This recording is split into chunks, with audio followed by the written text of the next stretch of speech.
In this episode, we talk to Brett Durand, the founder of H2 Gin, the world's first hydrogen-distilled gin.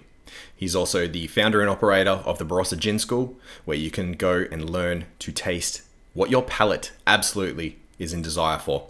He's an amazing man with an amazing heart. He's a great father, and he's going through some really troubling times. We hear his story today on the Rise Movement podcast.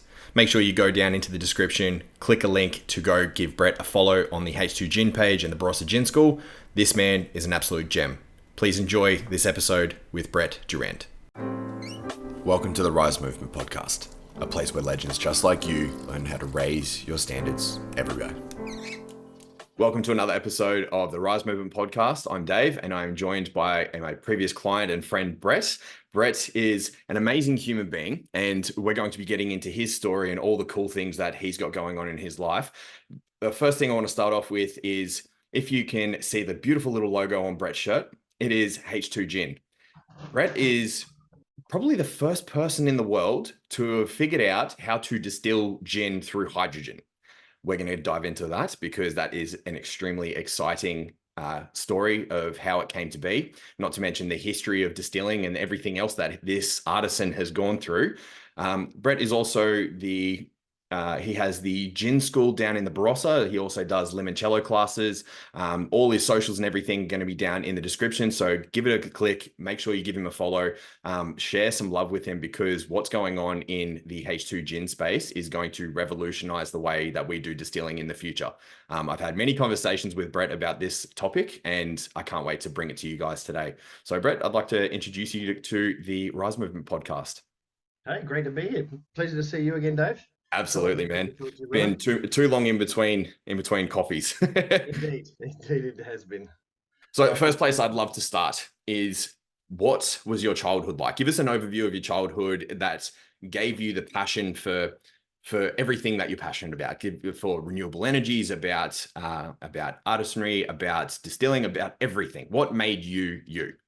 Okay, so my story begins. I was born in 74 in Adelaide. My parents lived in St Agnes. We lived on the main road.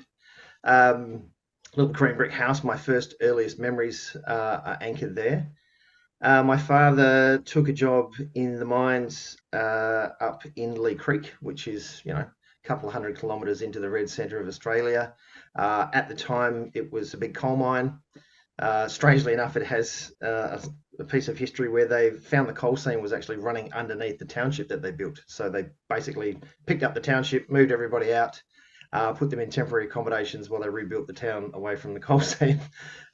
So when we arrived, there wasn't any accommodation for us, last in, worst accommodation kind of situation. So we lived in a caravan. So I had an older brother, Scott, a younger sister. She was, only 2, 3 at the time. Two parents in basically a 2-bedroom caravan. So my brother and I would alternate between sleeping in the camp annex, parking in. It was not ideal, but as families we're all together, so it didn't matter. So I went to the local area school, which was heavily dominated by the local Indigenous population. Obviously, with all of the social politics, social agendas, angst and anxiety and things that come riven with that. So we were somewhat isolated in terms of our social development, because it was a different environment back then.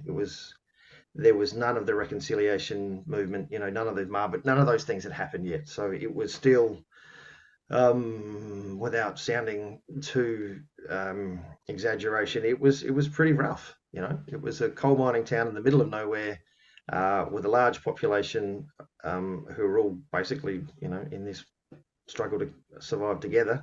And it didn't always turn out well. I remember many instances of violence directed at us. So in terms of a childhood development scenario, like, I would retreat to the big wide open spaces because there was no fences. There was no edge of town. Like, you stepped out of your caravan, you looked down that way, and there was nothing for 400 or 500 kilometers. Like, that was, that's how it was. So I would retreat and play in the dust and the dirt. There was spinifex grasses and all sorts of fun stuff to explore, with lots of little different creatures to kind of amaze yourself at as a kid. So a lot of my time was spent not in terms of solitary, but in my own little world, exploring what was around me. So about 7 or 8 years old, we move out of the mines back to Adelaide, and I have a distinct memory, and I can still picture it, and it still actually overwhelms me internally. Is my grandmother took us to Glenelg Beach at the end of the tram line, and it was the first time I'd ever seen the ocean, and I could not actually contemplate, cognitively rationalize ever seeing that much water in one spot because I've never seen it before as a human being. Like my memories are all dust and dirt and the endless horizon that disappears into a heat haze, So 400 or 500 meters, everything around you is heat haze. I've never seen that much water in my life. Mm. And I instantly fell in love with the ocean. I love sailing. It is my space where I can be at peace. Get me on the end of a boat and I instinctively know what to do and how and when. It's just a thing. I don't know. Maybe it's genetic. Maybe there's a lot of internal memory in that, but I do love the ocean.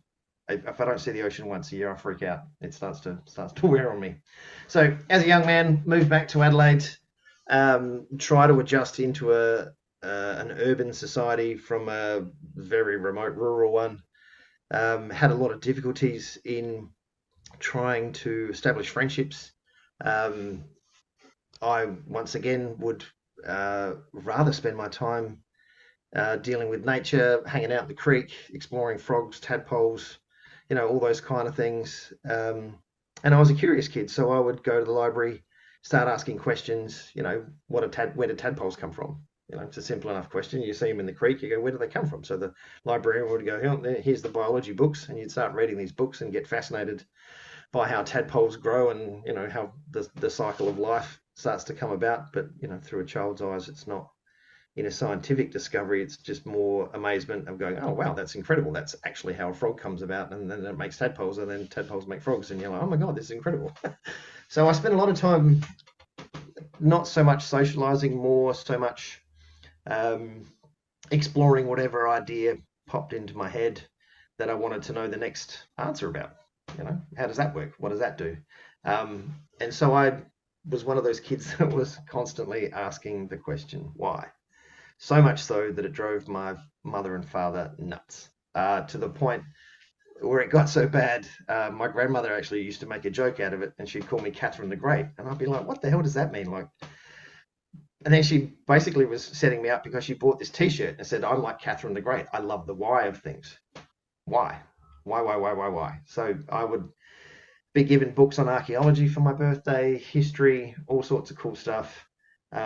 That my grandmother would feed my curiosity and keep my brain occupied. So without sort of knowing it, she was sort of schooling me to this kind of behavioral pattern of where I'd have to ask a question because I needed to know why, and then somehow I'd have to go and find the answer. So why was basically my modus operandi for a lot of things. But I also fell into the trap of, if I didn't want to know the answer why, i.e. formal schooling, I wasn't really that interested. So I struggled through school. All of my school reports basically say super talented, super intelligent, can't get him to focus, can't get him interested in what we're trying to teach. But if he pays attention for like 20 minutes, he nails it. So how do we get this kid to, tie in and follow the program? And I was along the lines of, well, if I don't really want to know, I don't really care. So I'll just sit here and do my own thing. Can I read that book now? Is that all right? And be like, no, you need to focus here. It's like, no, I don't actually really want to. So yeah, I struggled a lot through formal schooling. I would, on occasion, have to pull myself into whatever they wanted to teach me and somehow find the love in it, which was a real struggle because I was always sort of following my own whims, selfish indulgences, I don't know, intellectual curiosity, something like that. So I would go and be more interested in that, to be honest, which obviously, as we know, doesn't work well with school. So yeah, school life for me wasn't great. Getting out of school, I just wanted to run free and have some fun. My home life, if you want to boil it down to, I had a very violent father who basically was just an empath who had been broken by his childhood. So we now to explain that, we've got to do a bit of intergenerational transfer of trauma kind of discussion. So let's skip back a bit.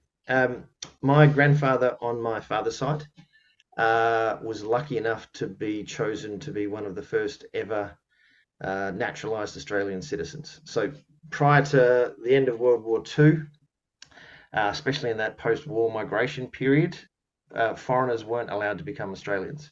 They could become permanent residents. They could get their permanent residency. They could live, work, pay taxes, do all the stuff. There was issues around voting, issues around social inclusion, all sorts of stuff. So the Australian government recognised that the only way Australia was going to thrive was to turn those migrants and make them Australians. So I think it was 1949, Anzac Day, they held the first naturalisation ceremony. They picked one from each state and territory. So 7 people were picked to head to Canberra to stand up, put their hand on the Bible, stand by the Australian flag and swear allegiance to Australia. And he was the one picked from South Australia. So he was this 5'4" little Frenchman, an electrician, standing around all these tall Europeans. They're from France, Spain, Yugoslavia, all over the place. And that's all I knew of him for the most part, because my father and he were estranged. The reason they were estranged is because my grandfather, grew up in a very violent environment. My family, strangely enough, on my father's side, have been involved in digging holes and mining for a couple of generations. Apparently, they were silver miners back in the Pyrenees, who ended up in Algeria, who ended up back in Marseille, who ended up in Noumea, who ended up in Broken Hill. So the family trade on one side was all mining.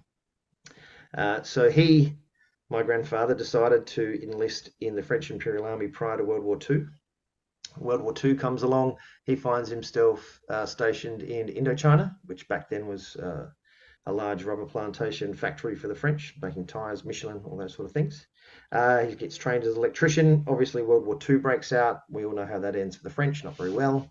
Especially in Indochina, that gets handed basically to the Axis powers. He decides, as all true Frenchmen, he doesn't want to fight or basically collaborate with the Vichy government. So he jumps on a boat from Saigon, which takes him to Singapore. Now, let's stop for a second. The boat that he skipped out of Indochina on is called the Neptuna. Now, the Neptuna was a merchant vessel that did mail run between Sydney, Saigon, and Singapore. So I'll just do a loop. Obviously, a few stops elsewhere along the way. And he jumps on the Neptuna. They take him to Singapore, shows up, starts talking to the British. Hey, I'm a French soldier, want to fight for the Allies, I want to liberate France, get blah blah blah, basically true patriot kind of stuff. But they say, no, you're a foreign combatant, can't fight for us, on your way. Obviously Singapore, we know what happens next. So prior to all that, he jumps on the boat. They land in Sydney, lands in Australia, says the same thing. Hey, look, I've got skills. I'm a foreign soldier. I want to fight for the Allies. No, can't do that. You're a foreign combatant. It's not going to happen. But if you're an electrician, we could use you. So basically, they put him to work. Now, in the background of that story, the Neptuna gets commandeered into the Australian Merchant Navy. So it can't basically go back to Saigon. Obviously the Japanese and the Germans later on will steal it. So they put it to work ferrying troops, supplies, munitions between Sydney, Brisbane, and Darwin. And a little over a year and a bit later, from when my grandfather steps foot in Sydney Harbour, the MV Neptuna finds itself sitting in the harbour at the port of Darwin when the lovely Japanese came over and bombed the place. And so when you see that boat exploding in all the photographs, that's actually the MV Neptuna. It had a load of explosives, depth charges and things on board.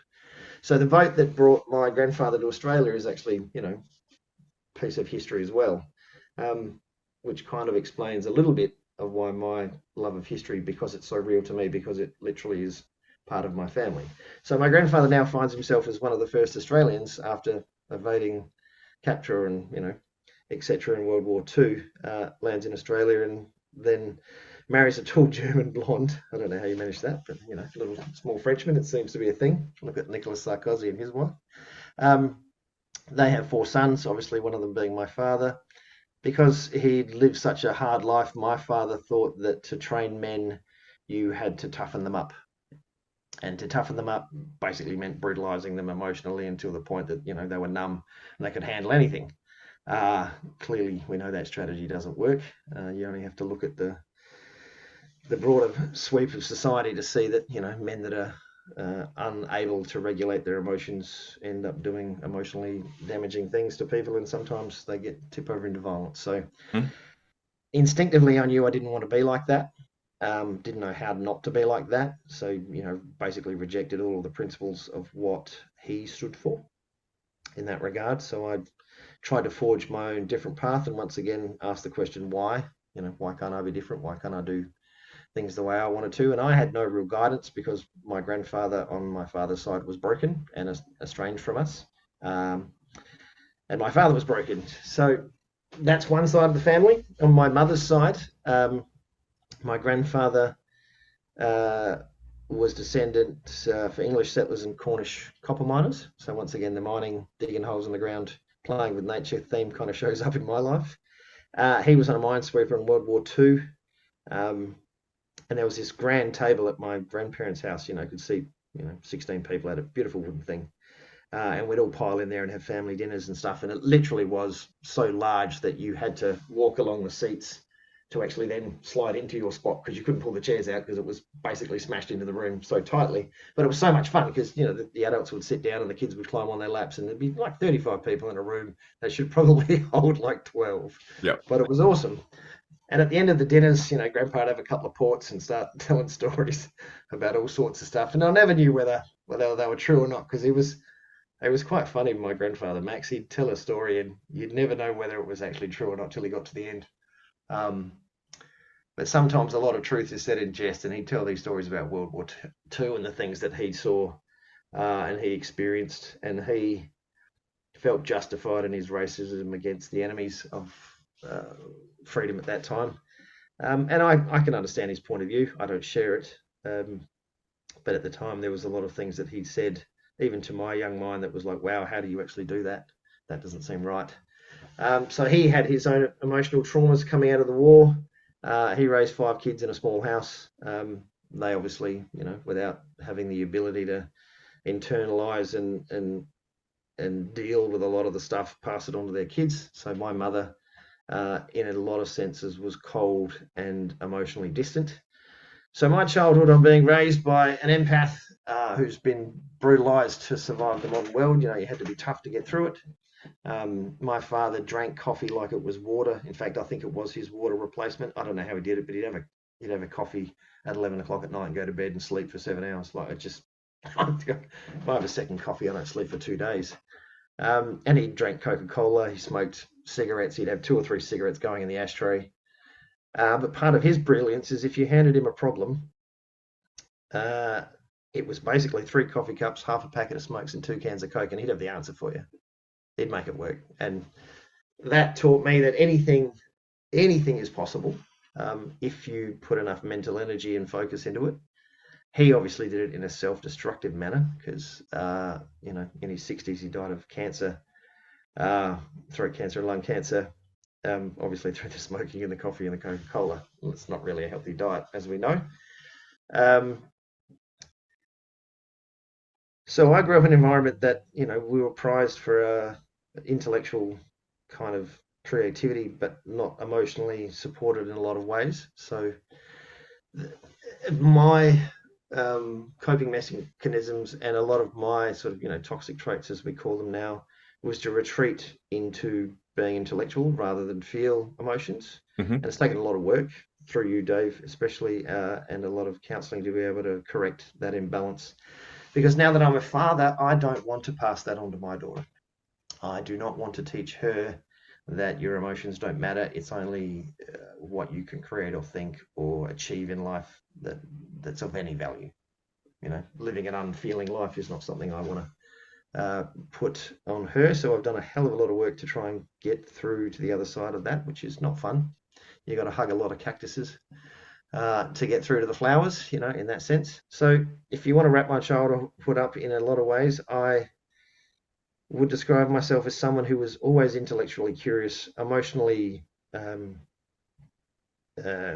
of looking for outlets, couldn't find them a lot, always asking the question why, which now in my later life, I've got the freedom to actually be able to explore and correct a lot of those things.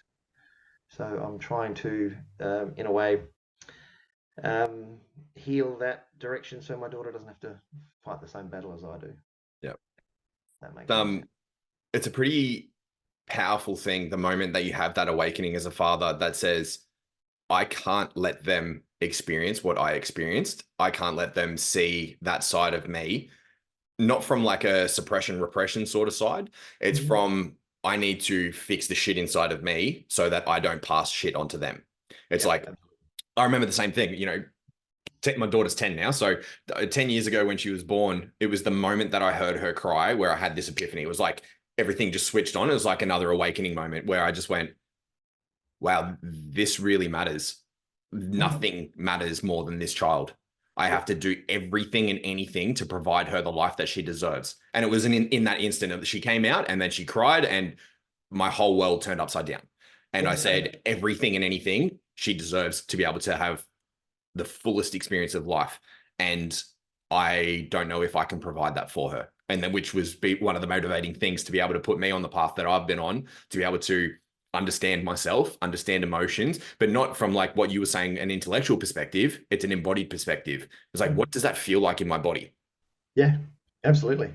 Because I never had it as a kid. The minute I heard her cry or be vulnerable, I knew that I had to be a better human being to be able to actually show her how this all works. And because I didn't know at the time, it terrified me. It's like, right, this has to change.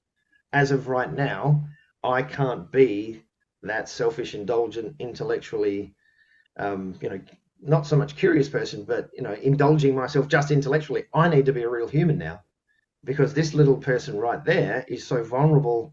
She doesn't deserve to be neglected the way I was. Mm, And so the only way I can provide that is to heal myself along the way. And it was, yeah, it was really, I don't know whether you felt it, but it was this vulnerability and this dependence on you as a human being to be able to go, this child needs to eat, sleep, be safe, be warm. This is the priority now. I love my wife. I loved her dearly at the time. And I cherished the moment that she gave me a child. But literally, it was okay. I'd been a stepfather for a couple of years, and feeling that joy in seeing a little human just fall asleep in your lap, who's completely safe. He's not yours. He wasn't my child. He was another man's child. But knowing that I'd created a space where that kid felt so safe was joy to me. Like it was fun. But when this little baby came out, that I didn't have that experience with my stepson, but with my own daughter, it was that times infinity. I love my stepson and I would protect him with my own life if I had to. With my daughter, it was like I need to fix myself. I mm, need to be better, and I didn't realize so much with Ben because I thought my role was the support role in terms of I'm supporting a mother and the father to be I'm the guy in the background. I'm the actor that gets the small credits in this stage production. But now that this is it taught me a lot about the deficiencies of how I would relate to Ben. So I made extra effort with him too. yeah. Yeah, I can relate to that. So from my previous relationship, she had an older daughter. And when I came into the picture, she was just turning 3. Just turning 3. And so, I got to be stepdad for the better part of 18, 20 months sort of thing. So I had the exact same experience. I was like, okay, I'm not dad. I can't replace dad. I can't do anything about dad. What I'm going to do is I'm going to run alongside them. I'm going to do whatever I can to be able to help support. I'm going to be able to nurture and, do all the things. That Yeah. beautiful little girl felt safe around me, that was the main priority. But I'm not dad. I'm not going to discipline. I'm not going to do anything. It's mum's house. What she says goes, and I'm going to just play the rest of the supporting roles. Do the rest of the little stuff in the backgrounds.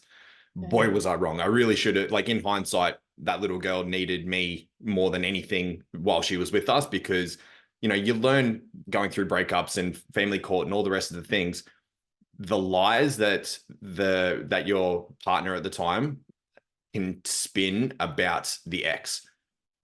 He's abusive, he's violent, he's, controlling, he does all these things. Yeah, I know. And you want to believe them because you want to believe the person who's telling you these things. Exactly right.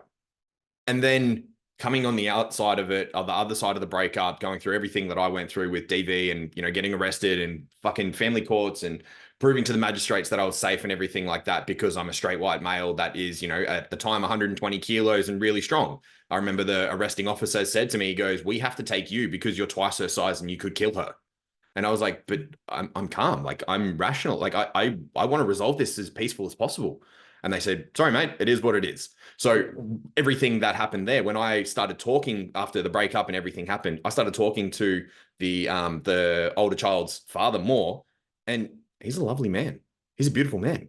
Sure, he might have had some fucked up things when he was drunk or anything like that, but we've all got baggage. We've all got problems that we have to atone for, in our past. And the more that I got to know him, the more that her stories fell apart. And I'm left sitting there going, like, how do I fucking reconcile with this? Because I demonized this man that was just there looking for his child. It's a really challenging thing to be in. Perspective is something that you don't have until you can step outside of it. And yeah, like experience, you get the lesson after the medicine. Yeah. Excuse me. Yeah, it's hard because you want to believe the person that you're in love with, and you want to hear this, the best in everybody.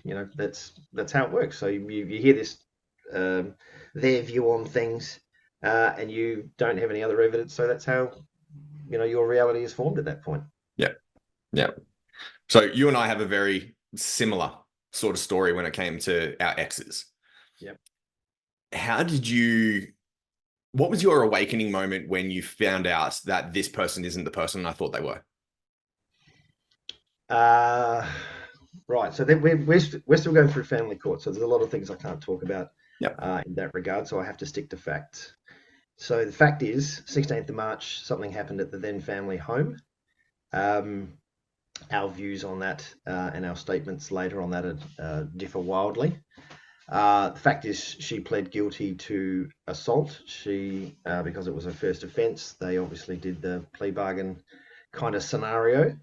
But it was that moment on that morning of the 16th of March when I saw her um, through all of the fog, all of the perception, all of the belief that I wanted to put onto her. When I saw her in that moment, I saw her for who she really was.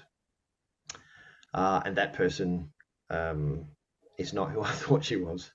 And my perception, my heart told me that I was dealing with A, but in reality I was dealing with B. Mm. So that's my perception, it's my view, and that's my moment where I realised that I needed to prioritise my daughter's safety and my safety. Yep. Yeah. Yeah. So feel free to not respond or anything to what I'm going to say. I'm going to say my experience. I don't want you to do anything that's going to potentially open up any potential problems. When I went through that moment, I was very much naive, young. I thought I was in a loving relationship. When the abuse started happening, the alienation started happening. I couldn't see friends and family. The verbal abuse started turning physical. It started turning, sexual. It started turning financial, extremely controlling. It was a fucking horrible time is what it was. I remember the distinct moment when I'm looking in the mirror. I'm bleeding from my face. I've got scratch marks all over my arm. I've like covered in red marks because she started attacking me. And then I remember hearing the police sirens coming up the road and thinking, what the absolute fuck just happened? My whole worldview just shattered. My naivety took the better of me. And I'm here trying to sift through the pieces to figure out how and who the fuck am I in this situation? How did my life turn to this? How is this beautiful little daughter that I brought into the world, what am I meant to reconcile with this? Like, what? It was just so many questions. It was a flood of emotions happening all at once. And back then it was only intellectual. I could only see the emotions in this abstract way instead of experiencing it in my body. In that moment where I recognize this person doesn't actually love me, this person just wants to control me and wants to hurt me, I became free. It was like this massive weight lifted off my shoulders. And it's like, I've got a big, hard road ahead of me, but I know I can do it now. You know what I mean? Mm-hmm. I do. Emotionally, when you're confronted in that situation and the fog is ripped away from you, it hurts. It hurts, and it's disorientating like you wouldn't believe. It's it's for me. It broke my heart completely. I, I if I put myself back in that moment again, I will get emotional. It broke my heart, and that has taken a lot um, to process and reconcile and stuff. But when you have an experience like that, yeah, there is a freedom. Like your life changes, and you're on this trajectory. You're moving through life. You're going somewhere else now. But in a guilty sense, like I felt relief that I didn't have to live in the storm anymore. Mm. That now it was irrevocable. I can't change it. It's in my mind there was that moment. That moment can't change. That moment now prevents me from being on that path that I was before. Dedicated, loving, sacrificing, all of those things. Now the priority is me and my daughter's safety, and that's all that I can do. I would love to have extended that further to other people, um, but I couldn't. I didn't have the power. I didn't have the economics. I didn't have the the resources behind me, the support networks, any of it. So I had to focus on my safety and my daughter's. Mm. Yeah. When this moment happens where, the picture shatters and you're left picking up the pieces, how long did it take you before you started feeling like yourself? 18 months. Mm. I mean, there were days, and I don't want to play the violin in my own song, but there were days where I would have my daughter, I would get up, I would create an environment for her, almost, like an actor playing a role. I would make sure she was safe. I would give her all my focus and attention and love. We would play together. We would, get her bathed, get her ready, get her bed, get her up, get her, ready for school, brush her hair, all those kind of things. I'd get her to school, put on a brave face, walking through to school drop off, come home, collapse, cry. Yeah. Because of the life that I've worked so hard, suffered so much, compromised so much, in my own mind, my own view, had been destroyed. Mm. And it wasn't my choice. I didn't choose to just go, oh, do you know what? I don't love you anymore. I'm out of here. Like it was ended. And that unlocked a lot of emotion all at once that I couldn't process. It was just too big a piece of pizza to eat at once. Mm. So it took a lot of unraveling, a lot of, all right, just hold on a second. What's this emotion? Let's just face this memory. What's this memory about? Okay, I don't know why you're presenting me this memory right now. Having that memory of love and affection now viewed through the lens of the moment, I don't know I don't know why, and I don't know what to do with it. Mm. So I would just have to cry and grieve it out and put it on the shelf and go, okay, later on that'll make sense, and keep going. And for the longest time, I was broken. I'll admit it. That experience broke me. I got married thinking that I was going to be married for life. That was what it meant to me, and I would have struggled through anything to make that work. And there was a lot, that obviously I can't talk about until we get to the far end of it all. All those experiences, all that lived experience that I would have gladly done for someone who was my forever person, Mm. and to have that forever person self-destruct in front of me and have my trajectory through life change, rip that whole veil off. That was a large part of my identity, that I was going to be only married once. I was only going to be in love once, and I was going to be the best father, husband I could be. And I struggled a lot through that marriage, a lot. Mm. Yeah. And So, it tore me apart to have that explode, you know, yeah. that broke me. So part of the thing that happens when you have, it's like a self-image. So, we worked heavily on self-image and creating that new version of yourself and stuff like that a couple of years ago. When it comes to having the paradigm shatter, you no longer have safety and security of your self-image. Like I've got somewhere, but I know somewhere in the bookshelf, there's a book called Psycho-Cybernetics. The book Psycho-Cybernetics is from a plastic surgeon, and it's one of the OGs. It's like one of the goats of personal philosophy, of psychology, of creating a new identity sort of thing, and having it as an embodied version of you rather than some flimsy abstraction sort of thing.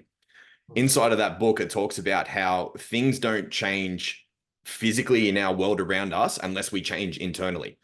It's a lot easier to go through those internal changes to be able to manifest and create in the external when it's voluntary. When it's involuntary and your shit shatters everywhere, and all of a sudden you don't know left from right, up from down, you don't know how to pick up the pieces, you barely know how to get out of bed and feed yourself, let alone having to look after a child.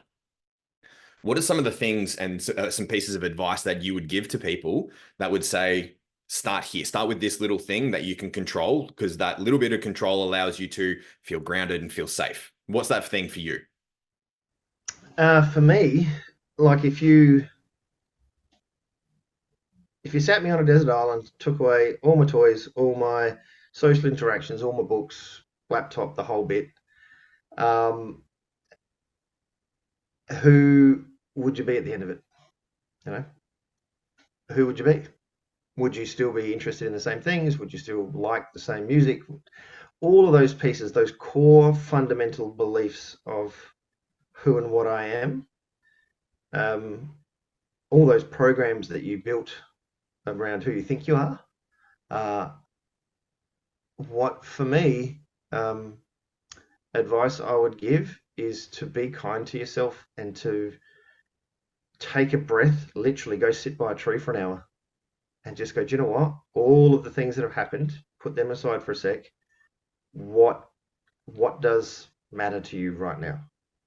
What are the things that matter? To me, it was my daughter. To me, it was my safety. To me, it was maintaining the calm and peace for her. So, what's the extension of that? I am a person who loves and cares for her future. So, tick, that's a positive. That's one good thing about myself I can say right now, that what I will do is make sure, and I'll sacrifice whatever I have to make sure that that happens. So, out of all the storm, out of all of the chaos, out of all of everything, there is a small, quiet little voice inside me saying, you care about someone. You actually do matter because she needs you. So the advice I would give to anybody is just be still for a minute. Mm, Let that go. Let all of the drama go and ask yourself what matters. And if the answer is it doesn't matter right now, then you need to be a little bit more calm, a little bit more still, and that voice will come back. You need to silence all of the garbage, and that little voice inside you is quiet, and you need to listen closely. yeah. It takes a lot to get there, but the more calm and more still you can find a space, even if it's 10 minutes, you can anchor uh, the direction that you want to take in life based on that. Yeah. Am I what matters? Well, my daughter matters. Okay. That means you're a good person. You're not doing this just for yourself. This is part of the source that you're tapping into of life. That's where you need to get back to. That's my only advice. Go back to it, find it, be still, be calm. Somewhere inside that little voice will tell you again. That's beautiful, man. That's beautiful. The thing that I want to touch on here, just because I want to add a little bit more value to the viewers, what Brett's talking about is coming back to the lover archetype. It's coming back to that instigational energy, the one that creates standards, requirements, values, belief systems. It's what creates who you are.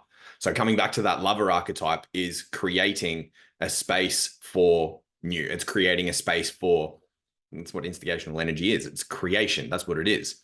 So when the outside world's really busy, there's lots of shit going on, you're feeling stuck, you're feeling fragmented or whatever's going on, when you can return to safety, seclusion, peace, quiet, tranquility, for you going by the water, for me going into the forest sort of thing, those places to be able to create alchemy for ourselves. It's a beautiful place to be. Again, another book that I refer to, there's Psycho-Cybernetics. Go get that. Everyone needs to go get that, read it, study it, do all the workbooks and stuff inside of it. Also, that's handy that I can't find it right now. Anyway, I refer to it all the time. It's King, Warrior, Magician, Lover. Going back to that lover archetype allows you to come into creation, allows you to start something new. And so when you remove all of the shadow, remove all of the bullshit that's holding you back, that's making you feel fragmented and poorly, coming back to what is and saying what you want is a beautiful place to be. Creating new standards, getting away from this stupid thing here, our anxiety rectangles, and sitting in nature and allowing your thoughts to be, maybe with a pen and paper, doing some journaling, something like that. It's a really powerful place. I remember I did the exact same thing. When the dust finally settled and my ex was no longer in the picture because, she went off and did whatever she did to get herself incarcerated and drug charges and all the rest of the things. That was no longer my problem. So I didn't have to deal with her. I didn't have to deal with her energy and her negativity and stuff like that. Like, to be honest, my story, I'm very lucky. I found peace and solitude by going out to the forest and just sitting with what was, by allowing the emotions to come through, allowing, the tears and the energetics to leave my body and the frustrations and to scream if I needed to and all these sorts of things to get to a place of neutrality inside of my nervous system. It's so important. This is what I mean. Like, you have to do the fucking work. It's not going to happen for you, or you're just going to be you're going to be drowning in this abyss of pain. And I was for a long time. I was drowning in the abyss of pain. Like I said, there's a lot of stuff still going through the federal family court, but I didn't feel like I had respite from any of it for such a long time. It was constant and present in my daily life, and I struggled to find those moments. My default program, get up, get on, move, get the daughter, all those sort of things were operational, but the internal side took Mm. a long time to find those peaceful moments to take one brick out of the wall, take another brick out of the wall, take another brick out of the wall, read the label. Why have I got this brick? What's this emotional brick holding me back? Okay, now let's crumble that. No, that actually that brick is not real. It doesn't mean anything. It's just a memory that someone's implanted on me that I haven't been able to process. Okay, that brick disappears. Right, next brick. Okay, no, don't have time for that. Got to deal with this for the next couple of days. All right, find a Thursday night by myself. Don't have a lot of money, can't go anywhere, can't go partying, can't go to restaurants, any of those sorts of things. I'm literally sitting at home, with cans of baked beans, one leftover Corona from work, and a loaf of bread. You're like, all right, well, I've got the time. The universe has sort of said, mate, you need this time. Yeah, okay, righto. And then you'd pick out a brick, try and read the label on it, try to figure out what's going on with it. No idea. Okay, put that brick back, pick another brick, and just ever so slowly pull them apart. And then, you're still trying to grieve a relationship that I thought was going to be forever. Mm. So you put that, undercurrent in the mix, and yeah, it was very difficult. Took a long, long, long time. But I tell you, the person I am now is 100 times more whole and embodied and in my own skin than I was the day before it all happened. Yeah. Beautiful, I, man. I would not change it. I wouldn't wish to go through it again. That wasn't fun. But I know that the person I am now, the relationship I have with my daughter, the blossoming I can see in the way she relates to the world and the way she operates, it's all worth it. It's all worth it. And Yeah. I wish, in a strange sense, I wish it happened before she was born because she would never have experienced any of the things she did when she was little. Mm-hmm. And it's on me to make sure that those things can be addressed in the appropriate ways going forward. Yeah. So yeah, I have to say, yeah, it's not easy, but if you do the work, if you hug the cactus, if you let yourself bleed, if you let the emotions come out, if you pull those bricks, dissolve them because you figure out what they're for, why, like you take down barriers that you just don't need. If you think of it, this is one of the things I was saying to another friend who's going through a very difficult time in his life through breakdown of his marriage. I said we really need to figure out what's important because of all the time that ever existed before you were born and all the time that's ever going to exist after you die. We are here to explore these things now Mm. in this life. That's what we're here for. We don't get a do-over. We don't get an extra life. You don't get to respawn later. Like that's not how I view it because the consciousness that I am now is the consciousness that's here to experience it all. Mm. And if those emotional walls, you know, that my father experienced, imagine what would happen if he could have broken all those walls down. Like in a lot of ways, he was a super intelligent human. He changed a lot of things in the industry that he was involved in, um, and contributed a lot to how things operate. But he was so emotionally blocked and hidden behind it all, he never truly got to experience it all. Mm. And when I was nursing him as he lay dying of cancer, that's kind of one of the conversations we had, you know, and without him being able to articulate it or emotionally explore it, he kind of knew that I somehow did intrinsically understand that with him. And I Mm. did. I knew he'd never had it. I knew he'd felt like he'd gone through all of this and done all of these things for all of these people in all of these tough guy manners and mannerisms. And if I can divert for a second, my father was 6'2", made of corded steel, and in a lot of ways he was bulletproof. And in my early teens, um, the whole neighborhood was scared of him. Mm. I mean, the roughest, boganest, meanest, you know, fightingest kind of people all were terrified of him. Absolutely terrified of him. His nickname was Cowboy Clive. He would he would terrify even the meanest of the mean. Um, but that came at a price, as I Yep. was saying. So, yeah, the journey for me, if I can bring it all back, is that knowing that I can see the world that way, that I can work on pulling the bricks down, that I can unlock more of myself to experience more of myself when I'm alive now is a gift that was worth all the pain. Yeah. Yeah, for sure. Yeah. I say the It same. was the lesson that I had to go through in this life to be able to experience what I can now. I mean, my daughter sings to herself while she plays, and I swear to God, it melts my heart. It absolutely melts me every time I hear it. I'll be in the other room sobbing to myself in the like quietly in the corner because it's just so damn beautiful. She is happy. She's at peace. She's making up these little songs to herself, and it's fantastic. And I'm allowed to experience that. I'm allowed to feel the joy and the emotion that rolls with it. So I look at all those other generations who couldn't, and I feel bad for them Yeah. in a lot Yeah. of ways. I can relate that's everything to that you just said. My grandfather, he, same sort of thing, 6 foot tall, ex forestry, like ripping down trees for preservation and fire trails and all this sort of thing by hand, 50 years ago, sort of thing. Mm. Very emotionally stunted man, very abusive man, very violent, alcoholic, died from lung cancer, stomach cancer, throat, tongue, like just everything. His body was just riddled with it because of the lifestyle that he lived. He loved me, but he couldn't admit that he loved me. Yeah, From I never heard the words ever, yeah, not once. from growing up with him, the moment that God, I was probably 2 years old, he stopped hugging me, and the lack of masculine love in a boy's life it's huge. It's traumatizing. The moment that he stopped hugging me and made me shake his hand because he goes, "Oh, you're a man now. It's time to shake hands." That's like he's ripping a part of me apart. Like he's ripping my heart because there's no longer this love from this masculine role model in my life anymore. It's now extended handshake, stay away from me sort of thing. Yeah, it's distance. There's a wall between us. That's it, because That's how men operate. they're terrified to experience love. They're terrified to experience that intimacy with another man. Like the one thing that I love more than anything about jujitsu is the time and camaraderie that I have with men. It's mutual combat, and we have this agreement that the moment that you tap and you submit, it's like, yep, you could have broken something on me, you could have choked me unconscious or killed me.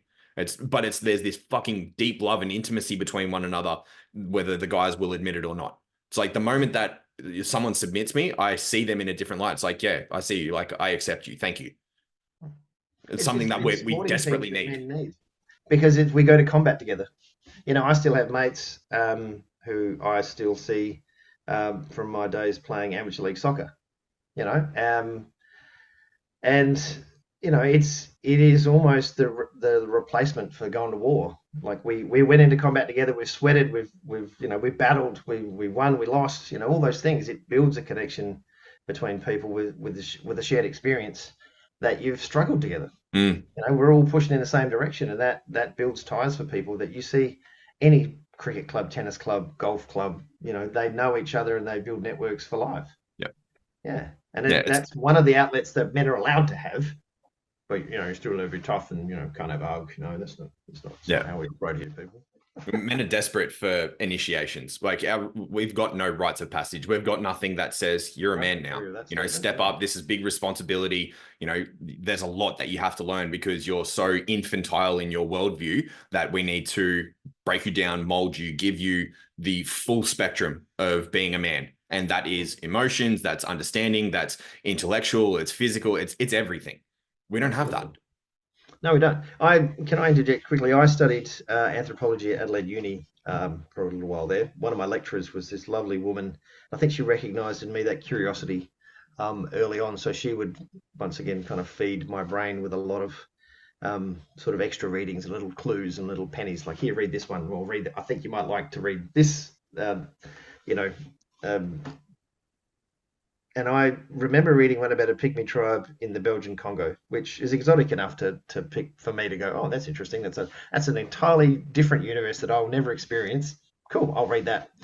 So part of their initiation rituals, actually, let me step back a sec. So their tribal structure is different to ours. Their tribal structure, the children make all the decisions. They divide their society into three groups: the children, the adults, and the elderly. So when you are a child, you are pure. You don't have to hunt for food. You don't have to take another life. You exist in this state of almost like Eden-like kind of naivety and childlike connection to the forest because they live in the jungle. So then, and I'll explain the initiation rituals for the men in a minute. Don't um, um, They would become adults after their initiation ritual, and they would then have the responsibility for feeding and defending and doing the daily adult tasks that are required to keep somebody alive in a jungle. Then, once your children have had children, which you know, depending on the cycle of life, could mean you're 25 to 30-year-olds suddenly get into their 40s in a modern society have kids. Well, back then in their society it was a lot earlier. So you'd have lots of tribal generations that are 3, 4, 5 alive at a time. So you've got this naive pool of children, then you've got this band of adults that are all going about feeding and protecting and providing for the tribe. And then you've got this band of elderly who now their kids have had kids, so they can see both perspectives. And the elderly are responsible for looking after the children while the adults go out and get food. So you've got this triangular kind of society. And when it comes to making decisions, it is always the children who have the final say because they are innocent. They are not guided by the principles of revenge, lust, love, any of those things. They are purely just, no, why do we want to hurt the other tribe? That doesn't make sense to a child. Cool, we won't do it. So then to become an adult, before you're allowed to pair bond or mate, you have to go through a ritual as a man, and they do it on the full moon. So they would go down to the stream and they would divert the river or stream into a small depression area, a dell or something, and they would dig a hole. And they would divert that stream into the hole, and that hole would fill up with water. So it'd be, 2 or 3 feet deep, imagine. Then they'd cut the stream off with a bunch of rocks, and you'd have this pool of water that just sat there.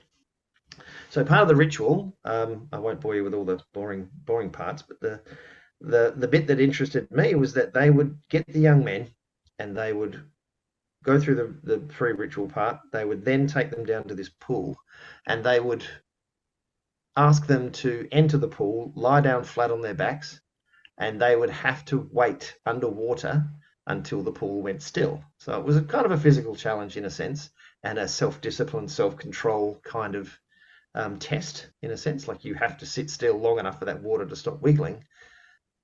And then you would basically have to wait until you could see the full moon through the water.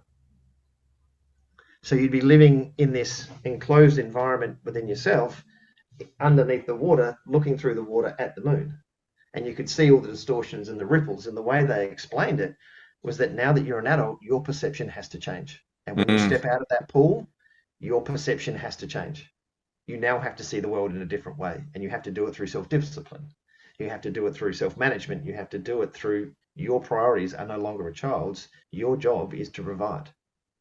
So you need to put your own needs aside. You need to show self-discipline and become an adult and go about providing for the rest of the tribe. And then once you exited that pool, you would then be further initiated and you'd become an adult. Yeah. And it was fascinating to me that these people who lived the same culture for thousands of years, God knows how long, um, could have that intrinsic understanding that young men needed to be included somehow. Mm. They needed to be shown self-discipline. They needed to be shown perspective, and they needed to be included in something greater than themselves for them to thrive. Yeah. What have I just described? Exactly what they've been doing in the jungle by digging a hole. Yeah. It blew my mind. And I looked around our society, and we have nothing like that other than sporting clubs, or especially in a South Australian context, what school do you go to? These are the clubs that we kind of bond ourselves to. Yeah. Sometimes they can be prisons more so than liberating camps of people. But we don't have that. We don't have this idea that boys become men because they can show self-discipline, they can change their perspective, and they can put their needs aside. Mm. I don't understand how we gave it up. I don't know if we ever had it in Western society. I've never really explored it, but it fascinated me, and I tried to emulate that in some small respect in my life.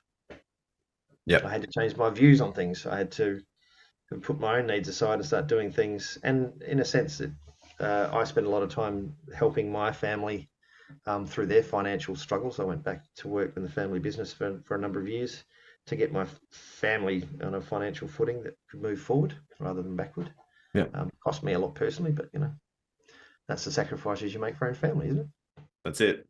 So when it came to the initiation ceremony for the men, for the boys to become men, there was no females allowed to go out with them, No, whether it was just no, strictly men it was only. all the boys, just the men of the tribe. So they had the children there could observe. The young men who were becoming adults would participate with the parents and the grandfathers. So it was just the male line. Like, this is our role as males. This is what we do. And this is how we explain it to you by giving you that physical experience. Yeah. That's so damn important. So what's going on there psychologically? They're removing the boys from the safety and security of the feminine, from the feminine that's like nature, nurture, like keeping the boys safe. Nurturing. Yeah. And then they're removing them from the physical feminine, taking them out to the divine feminine of the earth, of the mother, like the great mother water. They return to the mother. They have to go to the mother to transform to the. Yeah. That, like, the biggest amount of goosebumps right now. That this is what we're yearning. Context. Yeah, I didn't even realize that they were enclosed in the mother to then step forward into. Yeah. Wow. That just clicked for me. Massive goosebumps right now for me. Like, this is what we're all desperate for. Like, men don't understand that this is what we yearn for. This is the calling that we're looking for, to be able to return back to the divine feminine, to return back to Mother Earth, and to be birthed anew as a man. Yeah. There has to be some form of arduous task where we're removed from the feminine. So removed from my fiance, my children, my mum, and everyone around me, taken out into the wilderness and say, go survive. Calm yourself enough. I don't think it has to be that extreme, do it? Does it have to be that extreme? Well, in that sense of the water, it's go still yourself enough to be still with the water so that you can see clearly. Yeah. And like, I know the fire inside me when it came to being a young man and everything like that. Like, I directed that fire towards training in the gym, being good at business, sexual conquest. That's what I did. That's where I directed my fire. There's so many other ways that you can direct that fire if you had a change in perspective. Had I have done this sort of thing, 15 years ago, I'd be a completely different man to who I am now. Yeah. But that's the wonderful thing about the journey, that you get to see that perspective at the far end of the journey, not the beginning. But the whole point of it is that you share that perspective now, so that someone else at the beginning of their journey can go, well, hold on a second, there are other options. I might actually be able to go that way. Which is what, if you look at Western society now that I think about it, all of those clubs, like the Lions Club, Rotary clubs, all of those social clubs were geared around young men joining so they could progress, surrounded by people who are on that same community service orientated path. They'd become men by service to their communities. And that's how they gained social value, status, and standing, I suppose. Yeah. But we see those clubs declining a lot. Yeah. You know, There's the no average purpose age and of your meaning. Rotary Like, club's probably 60, 70 even. yeah. When it comes to men's understanding of where they stand in the world, it's been eroded. They have no purpose and meaning. They have nothing that allows them to make an impact because the understanding of importance for masculinity and service being that one and the same. Mhm. Men are at their best when they serve, when they Correct. have a greater community to look after, to be able to be a part of that community, to say, yep, I matter because I help do this thing. I help bring food to the table. I help whatever in way I serve. I serve because it has meaning. That collective that I belong to has a direction, and that direction is positive, and that allows men to stand up with a straight back and say that I contribute to something positive. That's what it's about. Yeah. And a lot of those clubs don't get the membership anymore because that's not how the modern world operates. It's Well, selfish. that's it. It's It's itself. selfish. It's consumeristic, capitalistic. It's, who can I screw over to get ahead? It's tear other people's building down to make the biggest building. And it's How many likes can I get? exactly, it's the ease of access of technology. It's the ease of access of modernity. Mm. Whereas, like, you look at the suicide statistics, 3 out of 4 suicides every single week. They're 8 in a week in Australia, men, because they have no place to go serve. They have no intrinsic value in society anymore. It's you're a man, you're now fallible. Especially if you're a straight white man, you're the patriarchy. You are the archetype of the patriarchy. You are the problem. So now we've just told like 50% of the fucking population, you don't matter. Yeah, it needs to be addressed. We need a little bit of social change, which is why I love the work you're doing, because we do need to give young men direction. Directionless, lost. I was like that for a part of my teenage years, but I viewed it as I was being free. Um, don't don't generally have a positive role model to help steer them. Mm, And that those role models, those older men who've succeeded, who are emotionally stable, regulated, kind, compassionate, still strong, but still available, those men, um, uh, I would imagine, getting fewer. And yeah.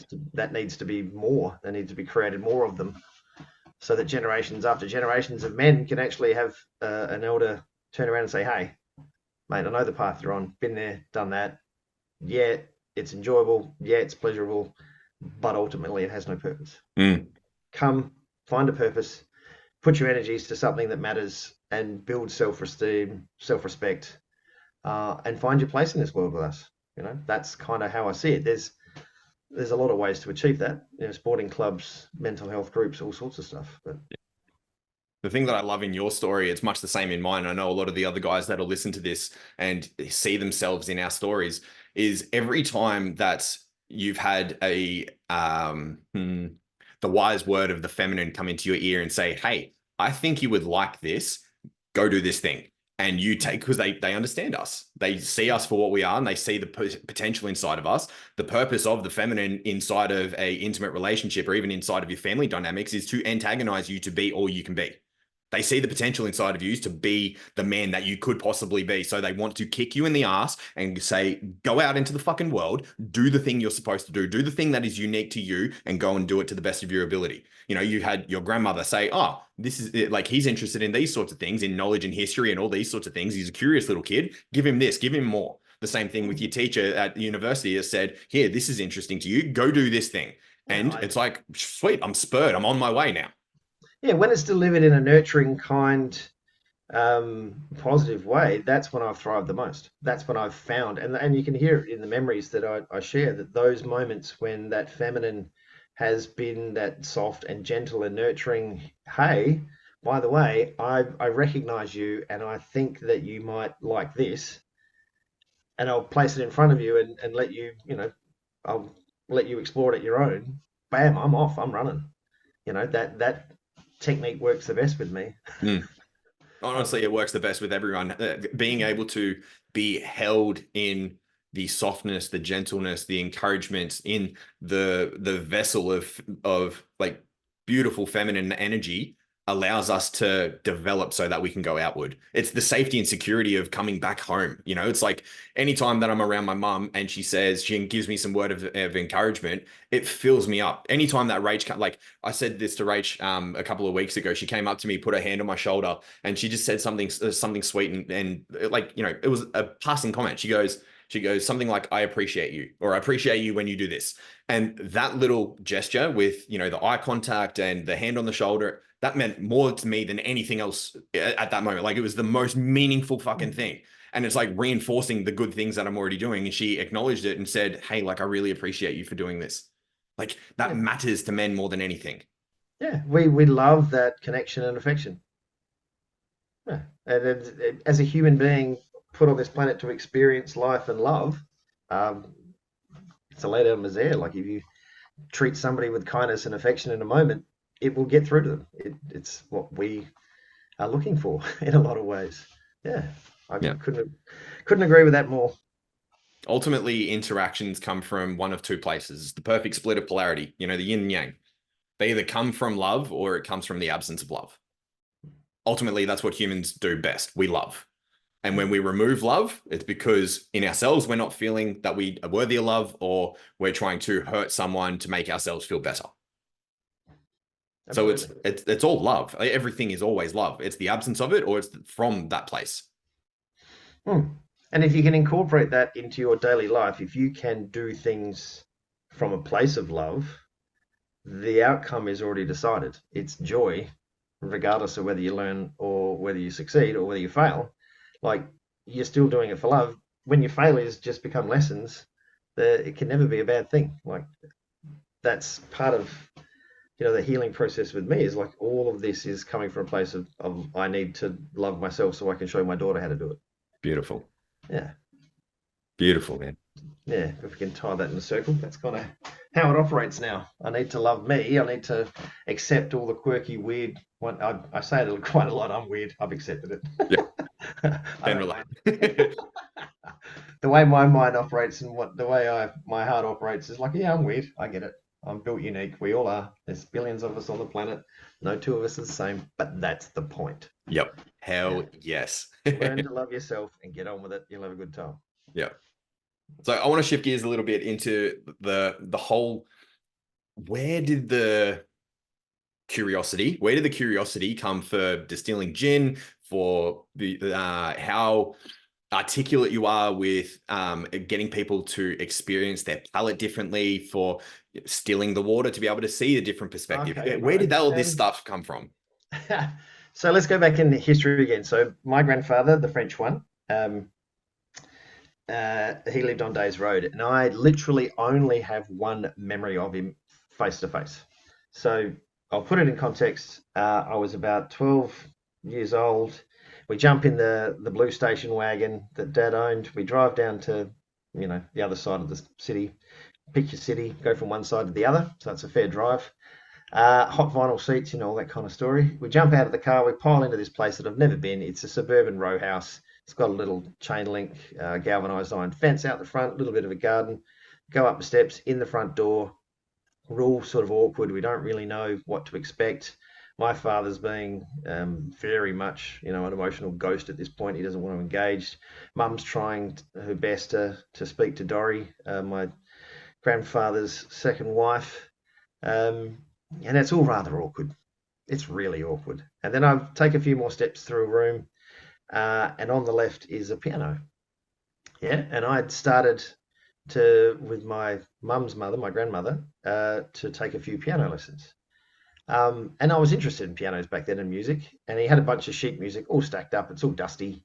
And I'm sort of just flicking through whatever was on the piano, and I'm sort of looking at it and I don't recognize any of the music.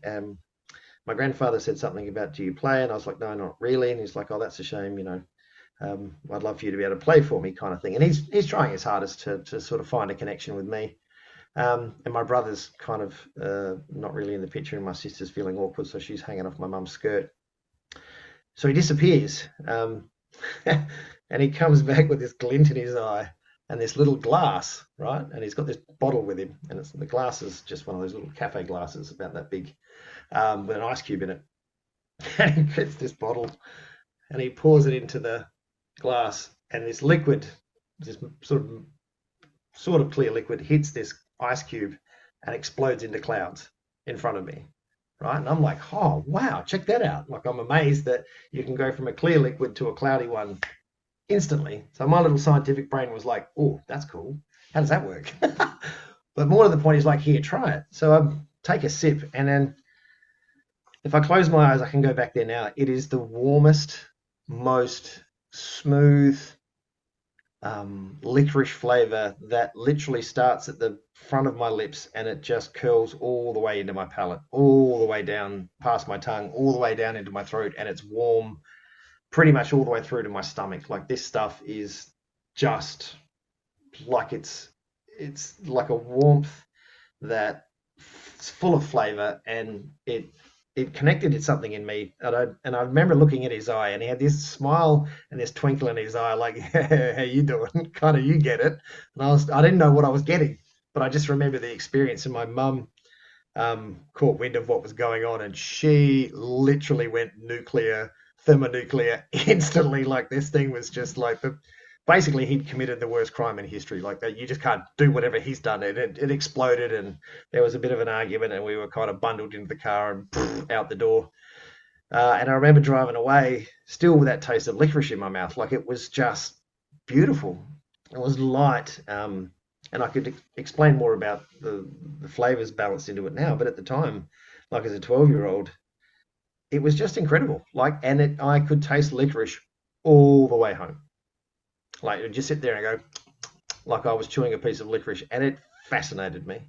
But I was made through that experience to follow the family disconnection from my grandfather. It's one of the tragedies of my life that I didn't get to spend more time with him, because I would have loved to have heard his stories. And I tried to learn French in high school after that, and suddenly found myself in German class because my father had rang up and said, no, he's not learning French. Like, just carried on the family isolation from that kind of thing. So later on in life, when my grandfather passed away, we attended his funeral. We did the ceremony in the chapel, and then we went out to the cemetery. And it was a bright sunny day, and we're all standing there, and all the family were around, and a lot of family I'd never met. Like, I'd never met half these people. Don't I've probably interacted with half of them twice.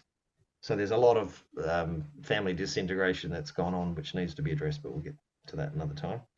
Um, and the priest is doing the thing, and we're all standing there, and I'm sort of feeling a bit sad that I never got to see him. Sad that a life that's gone that I don't know anything about. Like, all of these emotions are running through me, and then basically these five blokes show up in military uniform with a ghetto blaster, and I'm like, what's going on here?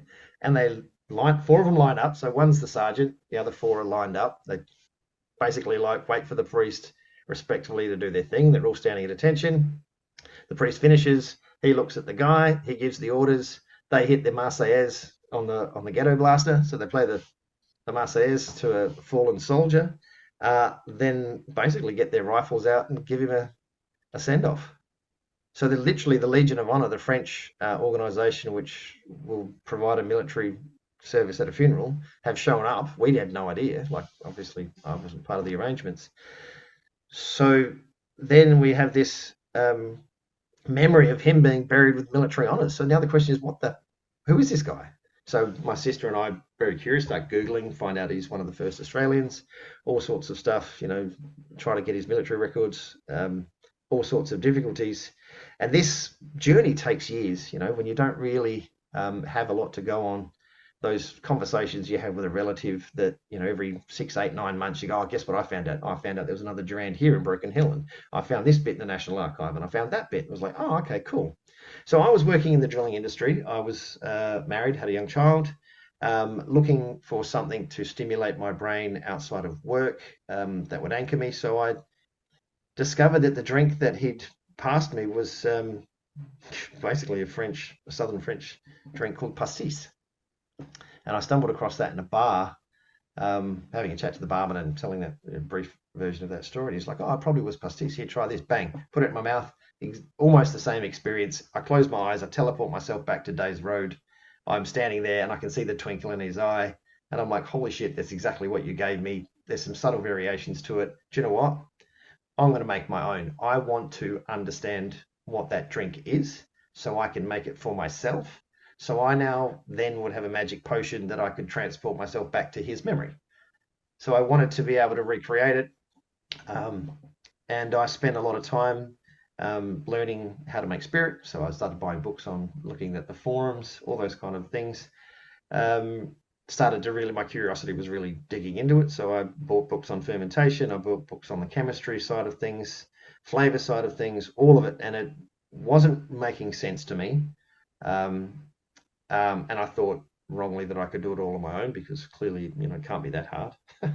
Clearly, it can be, and there's a lot more to it than you think. Fermentation is really easy. You get sugar, you get water, you introduce yeast, makes alcohol and CO2, dead yeast and water. Pretty simple. There's so much more to it than that. There's a lot you can unpack. So I was running up against brick walls, making mistakes, learning all the paradigms that I needed to understand, changing my thinking. And I was loving the journey. I'd wake up at 4 in the morning, go and start steeping a batch, feel like I'd achieved the greatest thing in the universe. I'd climb Mount Everest because I'd started this process and had done an experiment again. And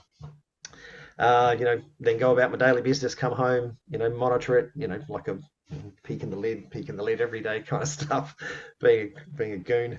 And I couldn't get the flavor right. I could not get it to match that experience with the barman and that experience with my grandfather. The stuff at home, I couldn't get it working. And it was driving me nuts. It was bringing out the worst of me because I was frustrated. I'd not faced a situation where I couldn't discover something. I couldn't create this thing. Like it just seems so bloody simple. Like, why the hell can't I get this right? Like, what's wrong with me? And all that kind of spirally stuff. And in the end, I just gave it up because my wife at the time was like, "This is affecting everybody around you. You're being not fun. Stop." And I was like, "Do you know what?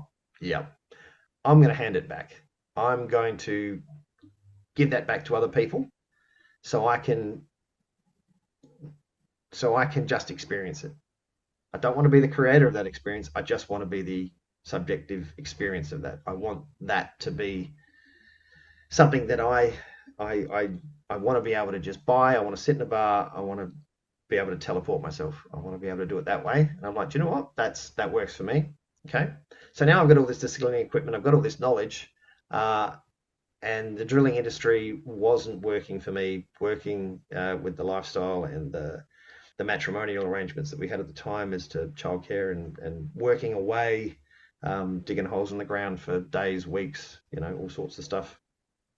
I needed to change my lifestyle and I needed to change my working arrangements. So I put in plans to sell what remained of the drilling company. We had a couple of rigs. I basically sold all of that down to pay off the family debts and to make sure my mother was looked after.